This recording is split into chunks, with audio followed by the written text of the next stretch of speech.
to manipulate our sense of reality while we understand very little about what's actually going on.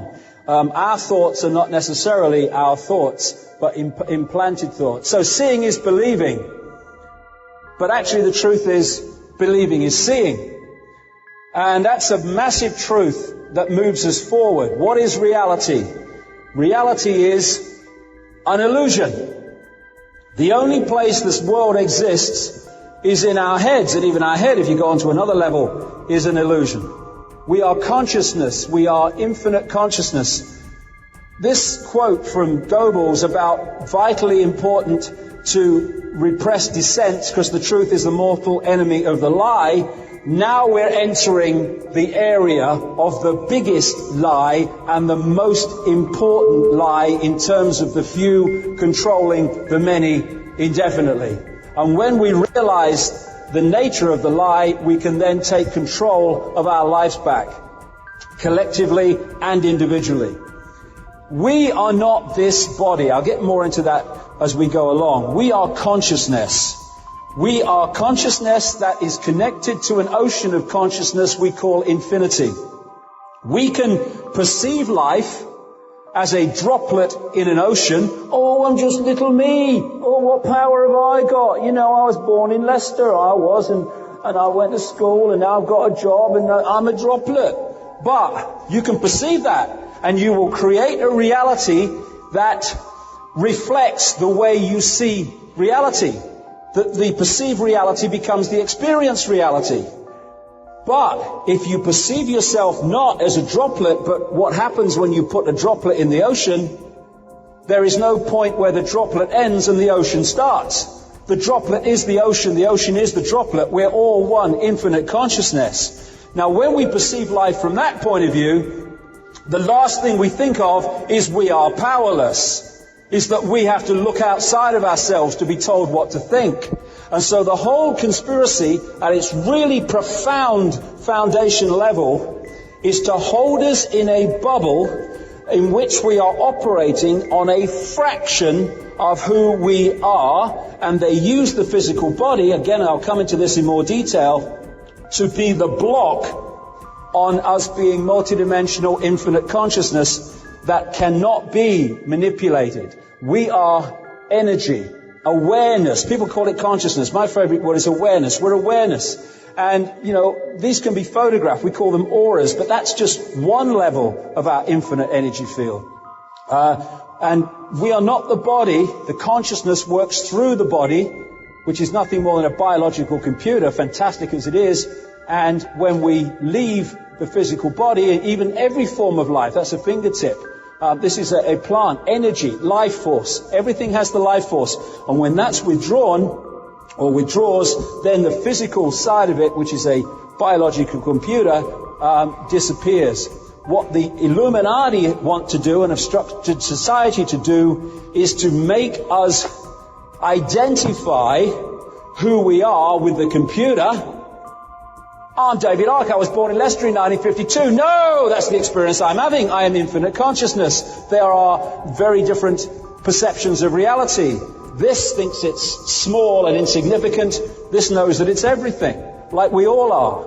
But if you can be held in the perception of the physical body, the computer level, then you can be controlled very easily.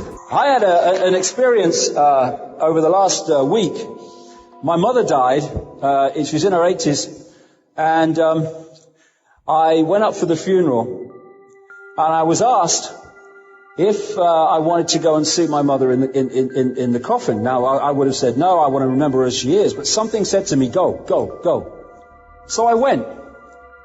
And there was my mother in this coffin, and next to her was a massive blown-up picture of her with a big smile on her face, sparkle in the eyes. And I looked at my mother in the coffin, and I looked at the picture.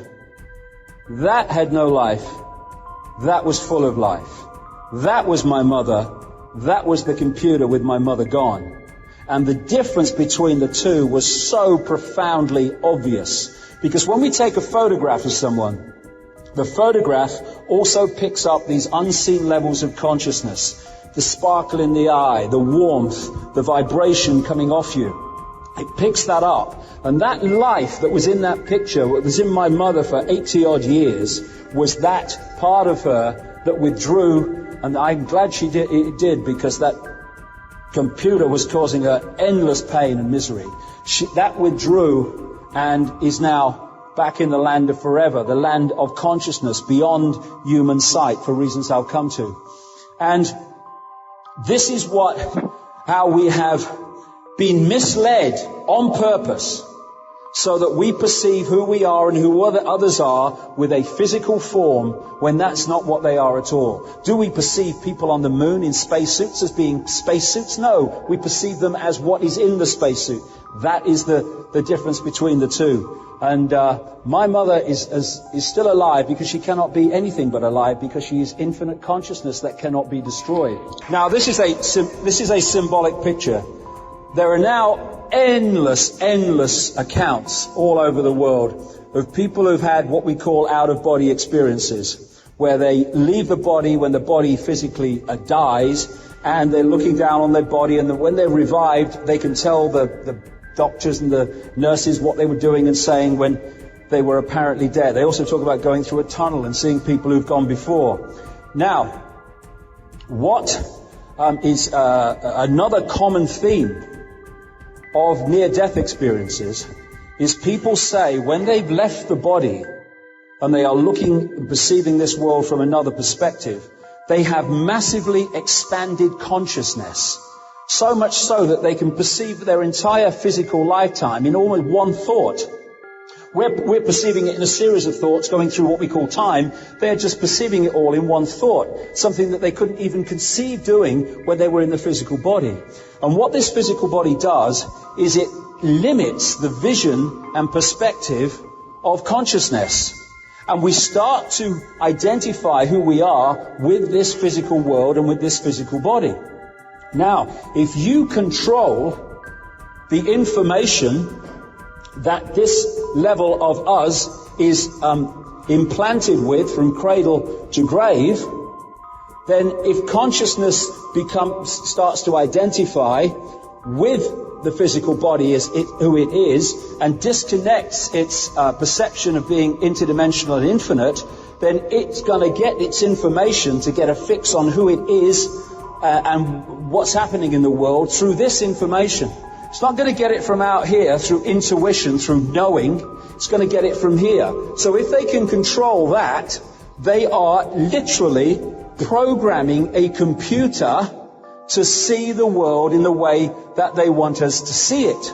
And that's what they've done. The idea is to keep us in the 5-sense reality, because they control that. And that's holding us in the level of the computer. This is a symbol of this tunnel that near-death experiences constantly talk about, where they're moving from this reality into another reality beyond human sight.